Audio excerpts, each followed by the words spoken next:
ఒరేయ్, అసలు నీ భార్య గెలిచినందుకు మనింటికి నీకు మంచి పేరు తెచ్చినందుకు పార్టీ నువ్వివ్వాలరా.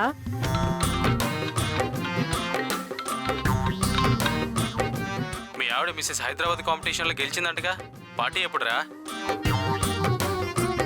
ఇప్పుడు పార్టీలోనే ఉన్నాను, తర్వాత చేస్తాను, పెట్టే.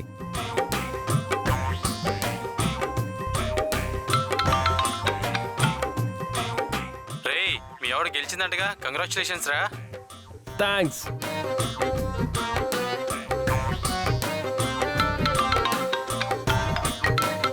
మీ ఆవిడ మిస్సెస్ హైదరాబాద్ కాంపిటీషన్లో గెలిచిందంటగా, పార్టీ ఎప్పుడురా? ఇప్పుడు పార్టీలోనే ఉన్నాను రా, తర్వాత చేస్తాను, పెట్టే. ఏంట్రా ఫ్రెండ్సా? మీ ఆవిడ పోటీలో గెలిచినందుకు అప్రిసియేషన్సా? వస్తాయిరా, పల్లవి నీ పక్కనుంటే అన్ని అప్రిసియేషన్స్ వస్తాయి. ఎక్కడా? ఇప్పటి వరకు అన్ని అవమానాలే కదా వీడికి. ఇదిగో, నువ్వు ఆల్రెడీ తవ్విన గోతుల్లో ఇంకా మట్టి తీయాలని చూడకు. మనవరాలు గెలిచినందుకు పార్టీ ఇస్తుంటే ఆనందపట్టం మానేసి ఏంటి నీ గోల? రండి తిందాం.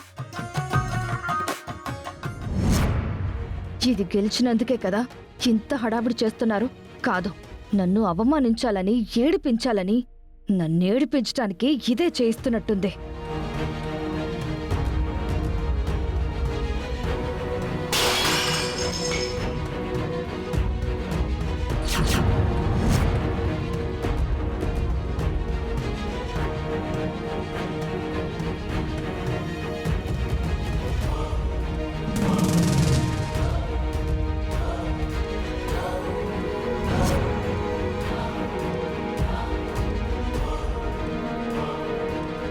ఏయ్, వదిలేదా?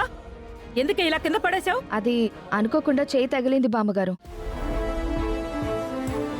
అనుకోకుండా తగలడం కాదు, నువ్వే కావాలని పడేశావు.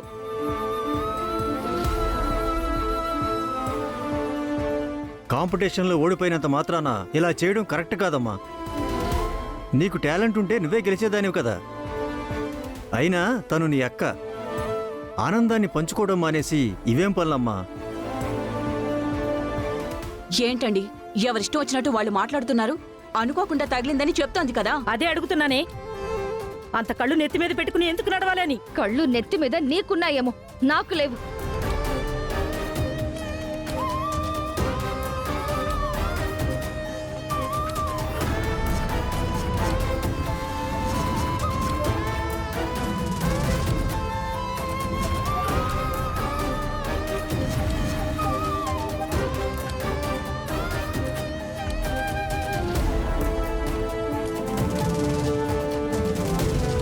అక్షిత, నానమ్మతో ఇలాగేనా మాట్లాడేది? బామ్మతోనే కాదు, నీతో కూడా ఇలాగే మాట్లాడతాను. నా తప్పు లేదు అని చెప్తే మీ ఇష్టం వచ్చినట్టు మాట్లాడుతున్నారు. కావాలనే కింద పడేశాను. ఏంటిప్పుడు? మీరేమైనా చేయగలరా? ఆ ముసలావిడేమైనా చేయగలదా? పెద్దరికం పెట్టుకుని పెత్తనం చేయాలంటే నా దగ్గర చల్లదు. మీ హద్దుల్లో మీరుండండి. అక్షిత,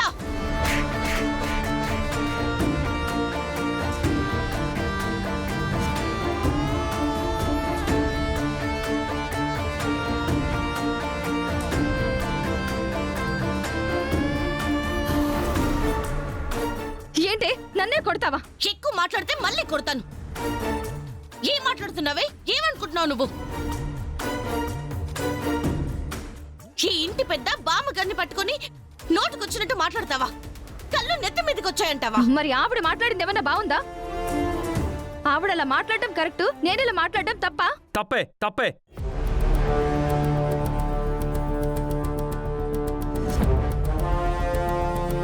మా నాన్నమ్మ మాటకి మా మమ్మీ ఎదురు చెప్పదు, నువ్వెంత? నీ అజాగ్రత్త వల్లే కదా కింద పడిపోయింది, కాబట్టి నీ తప్పే.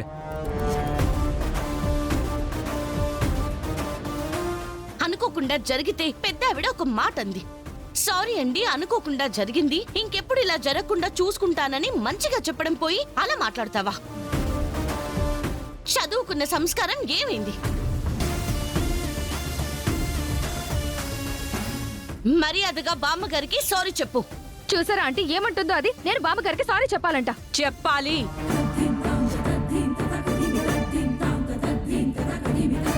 ఆవిడి ఇంటి పెద్ద. ఆవిడ్ని అవమానించి మాట్లాడితే నన్ను అవమానించి మాట్లాడినట్టే.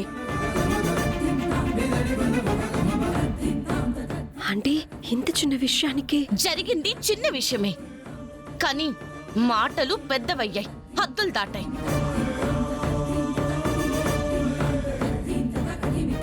అక్షిత, మర్యాదగా సారీ చెప్పు.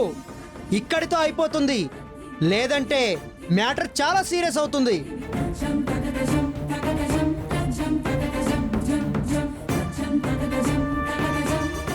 ఏంటి అలా చూస్తున్నావు? చెప్పు సారీ.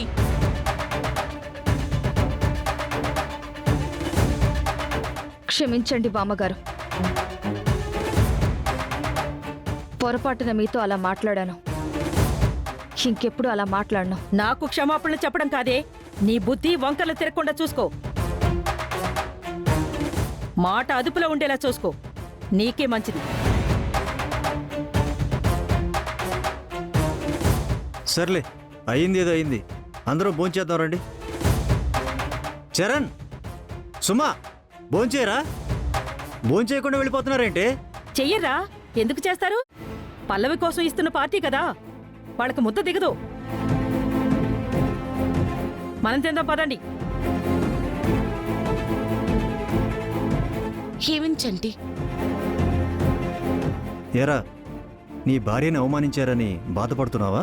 లేదు నాన్న, అక్షిత నన్ను ప్రేమించి పెళ్లి చేసుకుంది, కానీ నాతో ఎప్పుడు ప్రేమగా ఉండదు.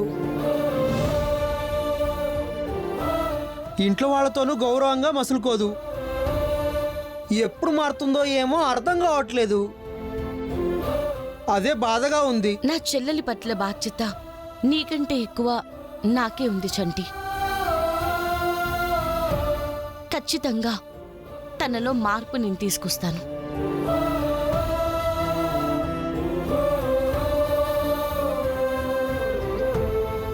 మీరు కూడా నన్ను సారీ చెప్పమంటారని అస్సలు అనుకోలేదా ఆంటీ? మరేం చేయమంటావే? దాని మీద కోపంతో దానికి వచ్చిన ప్రైజ్ని నాశనం చేయాలనుకున్నావు. అది అందరి ముందు చేయాలా? తెలియకుండా ఎక్కడో పాడేసుంటే పోయేది కదా. బుద్ధి తక్కువ పనులు చేయడం కాకపోతే ఇప్పుడు నేను నిన్ను సపోర్ట్ చేస్తే మా అత్తయ్య గారిని నేను గౌరవించినట్టు అవుతుందా? అందరి దృష్టిలో, ముఖ్యంగా చరణ్ దృష్టిలో నేనేమవుతాను? సరే ఆంటీ, ఎవరి సేఫ్టీ వాళ్ళు చూసుకున్నారు. కానీ నేను మాత్రం ఆ పల్లవిని వదిలిపెట్టను. నన్ను పోటీలో ఓడించింది, ఇప్పుడు అవమానించింది, నన్ను చెంపదెబ్బ కొట్టింది. ఖచ్చితంగా దాన్నేదో ఒకటి చేసి తీరుతాను.